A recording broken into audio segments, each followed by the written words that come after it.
अरे भैया, रानी तारा ने अपने बेटा रोहिताश को गोदी में उठा लिया और लेकर के पहुंच जाती हैं काशी के पास।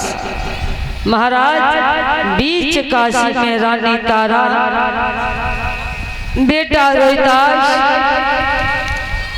महाराज हरिचंद्र पहुंच जाते हैं।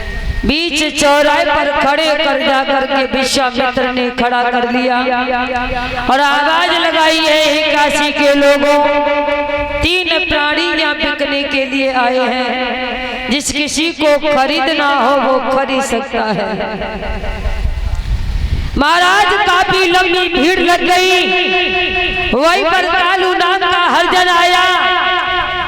मेरे भैया, सतरंग नाम की ब्राह्मणी आई है। ब्राह्मणी ने कहा कि बाबा जी, इस स्त्री की क्या कीमत है? बोला 20 बार सुवर्ण। बोला इस पुरुष की? बोला 20 बार सुवर्ण। बोला इस बच्चे की? बोला 20 बार सुवर्ण।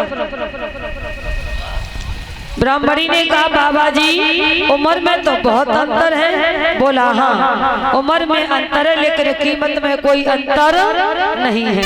महाराज, विश्वामित्र ने आवाज लगाई और बोले, तीन प्राणी खड़े आज बिकते यहाँ, और लेने वाले आए तो मैं क्या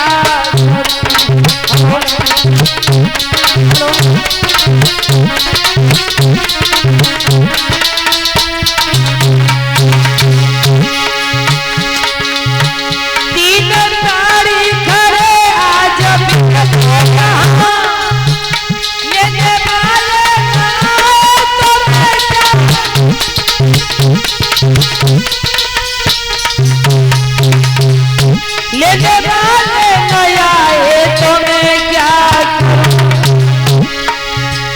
थोड़ी कीमत है, कोई भी ज्यादा नहीं, फिर भी ले ना सके तो मैं क्या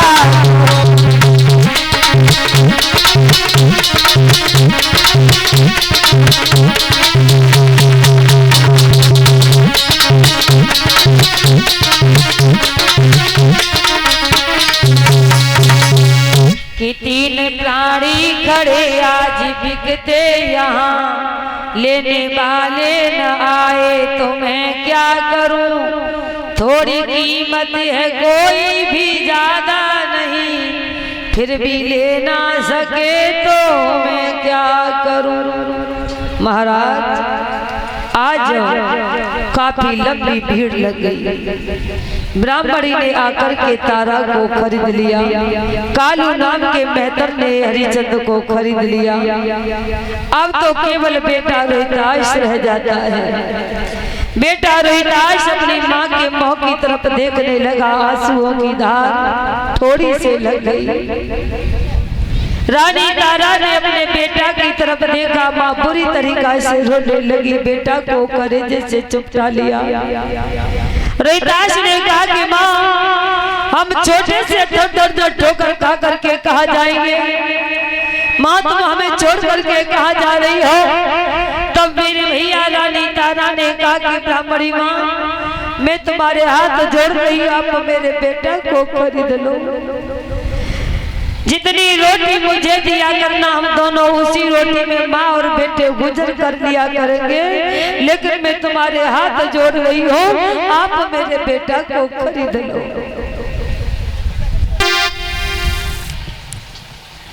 जब ये कहे कि आप मेरे बेटा को खरीद लो, महाराज आज देरी नहीं हुई। व्यास नंदन श्री सुखदेव जी समझाते हुए बोले ही कि हे राजन परिचित, ब्राह्मणी की जब तारा ने बार बार कहा तो तारा के कहने पर ब्राह्मणी ने रोहिताश को खरीद लिया। मेरे भैया जब रोहिताश को खरीदा है, खरीद करके मेरे भैया रानी ब्राह्मणी जब जैसे ही चली, हरिचंद्र होकर के कहने लगे, जाओ रानी तारा, दुनिया में ऐसा कोई पति नहीं होगा जो अपनी पत्नी को बेच दे। एक हम ही पहले जो कसाई है वो अपनी पत्नी को पहले दुनिया में बेचने के लिए जा रहे हैं। मेरे भैया हरिचंद रोने लगे और कहने लगे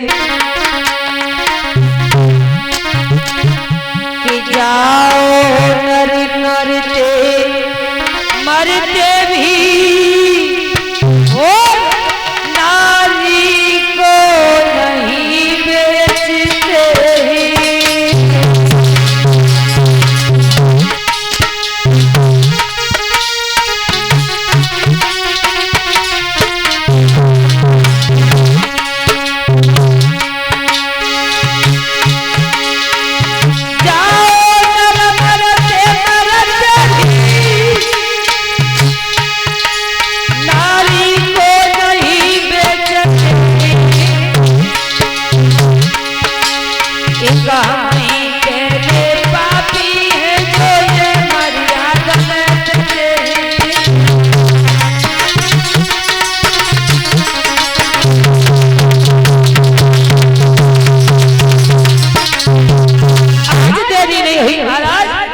हरिचंद ने कहा कि रानी तारा, लोग मरते मरते दम भी अपनी पत्नी को नहीं बेचते हैं। मेरे जैसा कोई कसाई नहीं होगा जो अपने हाथों से मैंने अपनी पत्नी को बेच दिया है। रानी तारा रो गई और रो करके काफी ऐसी बोली ना बोली जाइए। महाराज आज रानी तारा ब्राह्मणी के घर चली आई। हरिचंद कालू नाम के मेहतर के घर चले जाते हैं। रानी ब्राह्मणी के यहाँ पर मेरे भैया रसोई का कारोबार करने लग जाते हैं। महाराज ब्राह्मणी माँ के घर में रानी तारा रसोई का काम करती हैं और इधर कालू नाम के हरिजन के यहाँ पर महाराज हरिचंद सुबह झाड़ू लगाने के लिए जाते हैं। शाम को झाड़ू लगा करके आके भोजन बना के खाने के लिए बैठे तो विश्वामित्र बिल्ली का रूप धारण करके सारा भोजन खा गए। महाराज दूसरे दिन फिर झाड़ू लगा के आए, फिर भोजन बना के खाने के लिए बैठे। विश्वामित्र एक साधु का रूप धारण करके पूरा भोजन खा गए।